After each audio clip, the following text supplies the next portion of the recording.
شکیله ناز د 1940 کال د مارچ په 3 نیټه د خیبر پښتونخوا ضلع مردان کې د فقیر محمد په کورنۍ کې زیږېدلې وه او اوس په پېښور کې ژوند کوي. شکیله ناز خپل هنري ژوند په 1984 کال کې په پېښور کې د پاکستان ټلویزیون له مرکز څخه پیل کړو. د سندرو ویلو زده کړه یې له خپل پلار فقیر محمد څخه چې د خپل وخت یو ماهر هارمونیم غږونکی و کړې وه.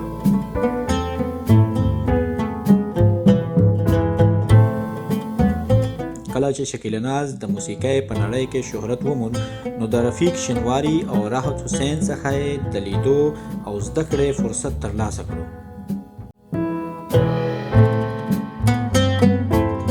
شکیله ناز د پاکستان ټلویزیون او ریډیو پاکستان له پلیټ فارم څخه په سلګونو سندرې ویلې دي چې ډېرې سندرې یې داسې مشهورې شولې چې شکیله ناز له په ټولې نړۍ کې یو بیل شهرت ترلاسه کړو. د شکیله ناز ځینې مشهورې سندرې دا دي: بیا کډې بریږي پړې واچوئ اوښانو کې، هسې په خوله وایم چې ښه تېرېږي، سترګو د جانان کې زما ښکلي جهانونه دي، او بیا مازدیګر شو د نظر د سوځېدو یېره ده. ګرانو ملګرو، دغو سندرو صرف شکیله ناز نه بلکې نورو ډېرو هغو سندرغاړو له شهرت ورکړی چا چې د شکیله ناز سندرې دوباره ویلې دي. د سندرو نه علاوه شکیله ناز په ټي وي په ډرامو کې هم د هیروین په توګه کار کړی دی. هم د دې هنرمندۍ په توګه شکیله ناز نه صرف په پاکستان کې بلکې په افغانستان کې هم ایوارډز ګټلي دي. ګرانو ملګرو، دومره شهرت او کامیابي یو هنرمند څنګه ترلاسه کړي؟ د یو هنرمند په زړه کې د خپل هنر څومره قدر وي؟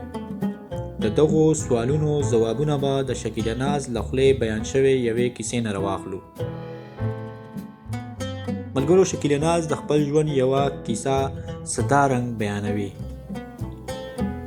یوه ورځ په نشترحال کې شو روانه وه، حال د خلکو اوج ډکو. د سټیج نه غږ وشو چې اوس راځي ستاسو په دروند استقبال کې شکیله ناز. زه سټیج ته روانه شوم، چې مایک ته نږدې کېدم نو زما د سندرې دپاره سازونه شروع شول. په دغه ساعت کې ماته په وخت کې وویل شول چې ورور د چا وویشتو.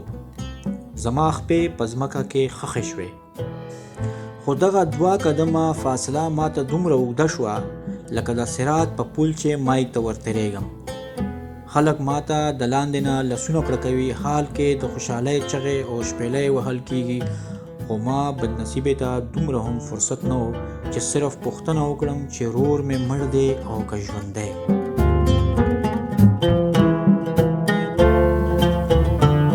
ما دا فیصله هم نشوه کولی چې اوس مایک ته ودرېږم که ستنا شم او ورور ته ځان ورسوم.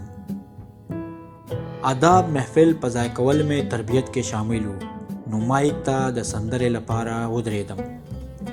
سندره شروع شوه، خو تاسو فکر وکړئ چې په دغه وخت کې به زما توجه سندرې ته وه او که خپل ورور په فکر کې به ډوبه ومه چې چا وویشتو، مړ دی که ژوندی، اوس به چېرته وي.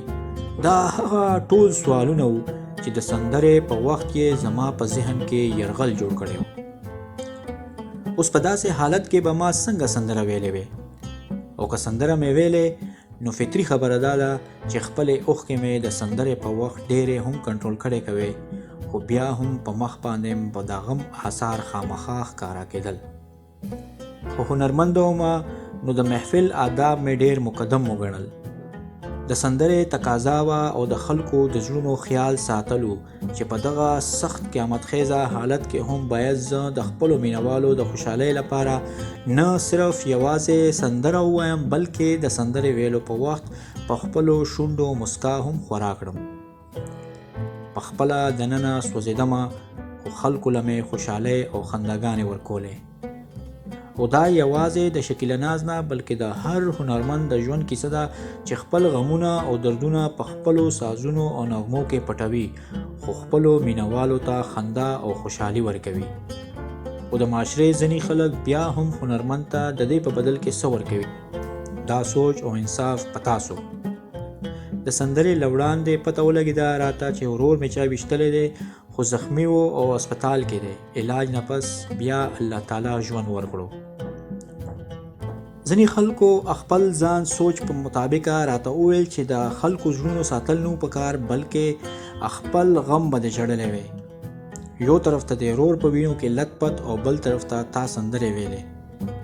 نو د هغو په خدمت کې عرض کوم چې همدغه فرق خو د یو عام تن او د یو هنرمند په سوچ کې دی. زما د دې فکر ترجمانی د ساحل صاحب د یو شعر ډیره ښه کولی شي. ته د خپل ځان د غم امرې زه د جانان د غمه، ته د خپل ځان د غم امرې زه د جانان د غمه، زاهده ستا ثواب زما ګناه ته چرته رسي.